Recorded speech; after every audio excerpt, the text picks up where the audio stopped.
I've kind of developed an interesting flying phobia. It's not really a phobia of flying, it's a phobia of getting sick while flying. That's kind of it. And every time I do, because I keep seeing these stories and everything too, and there is a correlation. Really, the only times I ever get sick is right after I've taken a trip. Oh. That's what it does. And I don't have numbers, Virginia, but I feel like it has to increase my chances of getting sick by 70%. I think sleep is a big part of that. It is. I think you're throwing yourself off sometimes because you have a weird schedule, and when you Right. go traveling, you're up at a time you're not normally up. Yes. You really got to prioritize that sleep. It does. I cannot sleep on planes. Oh no. And I cannot sleep in hotels. Oh And no. I know that's. Oh, no. I know. It's a big part of it. So, for the first time, I'm going to be using my new sleep tincture that is helping me, and I'm sleeping better here. Good. So I'm hoping that will knock me out in the hotel, so I can sleep. Maybe even pre-flight, it will be able to knock me out. So that'll be good. I've got my little white noise app that people have told me about. So I am good for that. And also I'm getting some comforting words too. An airline pilot, he said, just to let you know, the air filtration in a plane is insanely good. Air is constantly being cycled out. The whole cabin air is exchanged every 2 to 5 minutes, depending on the stage of flight. Okay. So that's good, and that might relieve my anxiety about, because I really was going to go out today and try to find one of those N95 masks. And my wife would be just like, what are you doing? Like, I'm going to hear it from her, but I'd rather, get a load of crap than to get sick. But with him telling me that, the other thing is touching things. That's what freaks me out, because have you ever seen somebody break down what's going on with your tray table? Yes. And then, heaven forbid, I ever have to go to an airplane bathroom. Oh, my gosh. You should bring with you some hand sanitizer. And Yep. they make it now in a little tiny spray bottle where you can just spray down the tray table, or just don't use the tray table. Yeah, I trust me, I never really touch it. And, if I do, I put my hand like inside of my jacket or something like that, and, try to have some cloth between me and whatever I'm touching. A lot of people are saying, with the wet wipes, wiping those down, good for your hands. You can also use them to open door handles. Yep. Yeah, I like that. Somebody said, don't touch your eyes or nose. That's so true. Don't touch your face at all. I know, and I tell myself that. And what is it? As soon as you tell yourself, don't touch your eyes or nose, you immediately touch your eyes or nose. Your finger goes right in your eye. I don't know what's going on. And Kat's on here from Lake Worth Beach. You've got a suggestion to use Afron. Is that right, Kat? Afrin. Afrin. Afrin nasal spray. Okay, and what does that do? It's supposed to help your ears to regulate, and so that you don't get when you know how your ears pop when you fly. Yep. And it'll help you to from when you said you get sick a lot of times when you get back. Okay. It'll help you. It'll help your ears regulate, and especially if you're already sniffling and stuff. Nose is running already. A lot of times, if you're already sick, you will have your eardrums will rupture if you're stuffed up. Wow. Oh, boy. You don't want that. Okay. So we started. My ENT told me about this, and he said that it's something that there's been medical things written about it. And I tell you what, 2 times ago, when my daughter and I flew, I bought her and I each a bottle of it. Yep. And we have noticed remarkably less popping of our ears. Okay. And I have the same problem with stuffed up nose syndrome. So okay. Oh, that's great. It really, advice, really, really helps. But yes, the wipes, because when they clean the planes, they can clean off a lot of the surfaces, but they can't get to knock down all of those tray tables and wipe them off. Right. So take a wet nap or something and wipe that off. If you're gonna drop it down, wipe off that tray table. Yeah, I do not touch the tray table, so that's one thing. If I get a drink, I'm gonna hold it in my hand the entire time. So kind of crazy on that. Have you ever heard people that put what is it? It's like what is that? The petroleum jelly inside of their nostril? I have heard that. I don't know what that does, though. I think it's supposed to catch any germs that you inhale. I don't know, but it looks insane. Like if I had a greased up nose. Now you're just gonna look like you have a big jelly booger. I know I'm gonna look like a maniac. However, I wind up going through the airport. If somebody sees me, like, oh my gosh, look at Poor Kevin. He's really lost it. I don't know what's going on. I'm getting so weird about this. You're just getting weird in your old age. I am. Somebody said, you know what, the vitamins, and I do the vitamin C's, the lysines, the zincs, all that kind of stuff. Somebody's saying you got to take colostrum. Colostrum? Colostrum? I've never heard of that. Have you ever heard of that to boost your immune system? Colostrum. I feel Isn't that what comes out of your boobie when you are milking a baby? Somebody's gonna mess with me. Where do they want you to get it from? It's probably a diuretic. Colostrum. I think that comes out of the boob. Yeah. Can you find somebody who'll volunteer? Yeah, I don't even know. And somebody said Afrin is highly addictive and trash. Don't you? That's the thing about getting advice, isn't it? As soon as you get one piece of advice, right, somebody else will say, that's trash. That's trash. Yeah, that's trash. So we'll see what happens. So flying to a very chilly Oklahoma City. We'll see. Hopefully I come back disease-free. What's the temperature there? Did you check? They're going through a winter storm today and tomorrow. Oh, God. I know. Yeah, I just saw it. They showed a map. You're arriving in the middle of a winter storm? Yeah, tomorrow. And it's so warm here. And isn't that the deal? Like when you go from warmer temperatures to cold, that's when it's bad, I guess, for your immune system. You're going to throw your body out of whack. It's just, yeah. Are you staying in a nice hotel at least? No idea. Because that makes a big difference for me. If I stay in a not so nice hotel, I can't sleep as well. Yeah. But if you spend a little bit more, it makes you more comfortable in that luxurious bed. Yeah. Friday, Saturday, almost 50, though, for a high. So that's not too bad. I'll take that. In Oklahoma City? Okay. Yeah. So we'll see. We'll be praying for you. Yeah.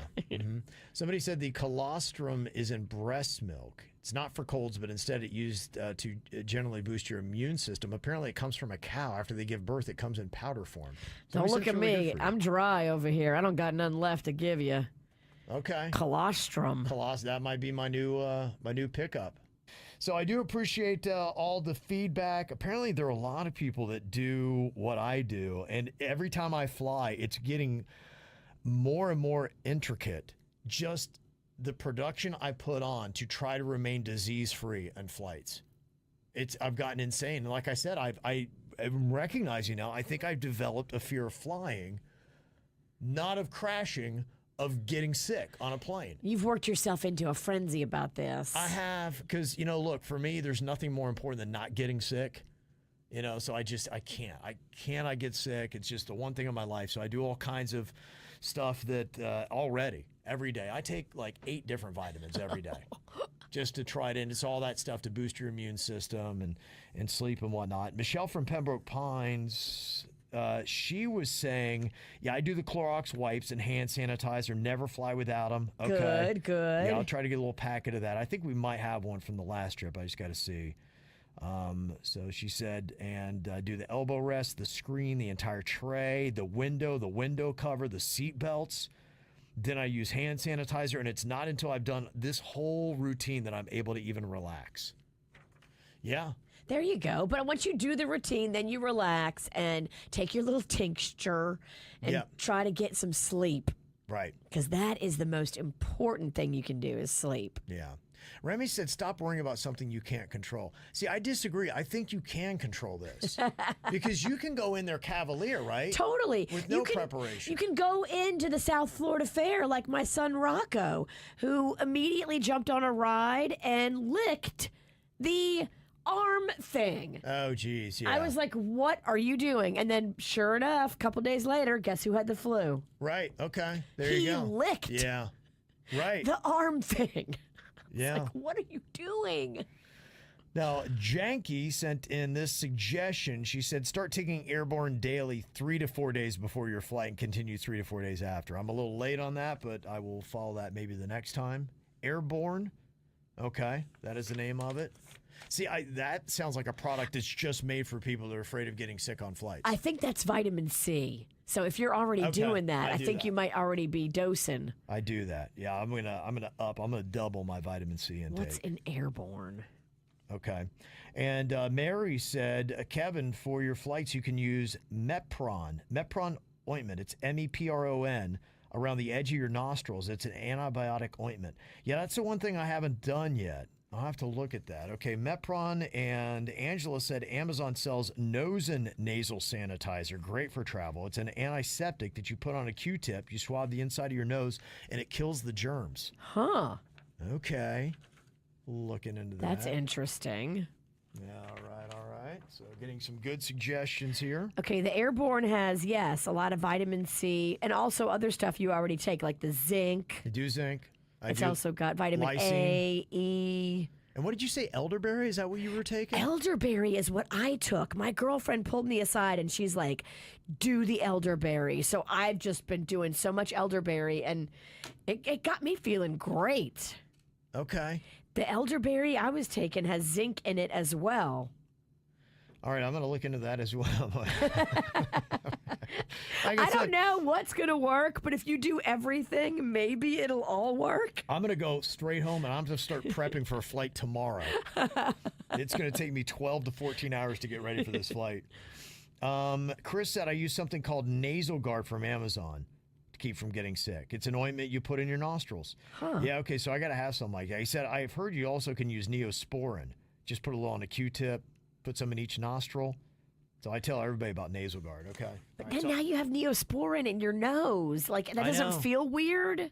You know, I think that's just it. To me, it's a mindset. It's like, I got to get on this plane. I got to just put myself in some kind of germ-free cocoon. And then I've just got to somehow get and dodge people on my way out and just get to my hotel and take it from there. That's it. That's my plan. I do a trick where I don't breathe in any other people's spaces. So I hold my breath if I'm walking close to people. Gosh, I do that too. And then I wait till I get in like an open area where there's no person to take a breath. Isn't that so psychotic? If somebody ever sees me in an airport, just watch me because I have to look like a freak show. You have I to be do like, the same look thing. at that dude is coming unglued. I am just like in a cocoon. I'm in a ball. I'm just curled up. COVID got me doing that. It did, and all I that haven't stuff. stopped. Yeah. Ever since COVID, I still continue to hold my breath in a crowd, and I do not breathe anybody else's air until I get into an open space with no people in it. Yeah, well, you know, I remember the last time I got knocked down, dragged out, seriously ill was right when I got back from Israel. Years ago, and it was I don't know what the hell I had. It was a Jew flu. It just You had the Jesus flu. Well, you know what did it? I think my buddy Pastor Sean, he baptized me in the Jordan River, and the thing looked like the kind of liquid that they get on Bourbon Street. Ooh. It was like glowing, a fluorescent yellow, and I was like, And you went completely submerged? Yeah. So what you do in the baptism? Can't I baptize up to my neck? What? And I was kind of laughing. I'm like, so Sean, he was, and I came up just. You drank it? I drank about a gallon of the Jordan River. Oh, Kevin, you did it all wrong. Sean's trying to kill you. I felt it settle in right away. You ever have that? The wave of like instantly sick. Oh, it's just whatever the bacteria and the disease was just running rampant through my veins immediately. I'm like, oh well, this is not going to be good. This is not going to be good. A trip that was supposed to be so good for you turned out to be so bad. You would think going to the Holy Land would be, you would get healed going to the Holy Land, not get sick. Not you. I did it the wrong way. I came back the wrong way. Mark said, I don't like taking medicine, but I swear by Zicam, Z-I-C-A-M. Even if I think I'm getting sick, I start to take, and it's definitely kept me from getting sick. And it cuts my recovery time in half. You take it 2 days before your trip. Okay, late again. I do the nasal swabs. They're telling you all these things you should have done 3 days ago. Yeah, I brought up this topic way too late, but no, I do appreciate all that. This is how we do. It's the KBJ Show.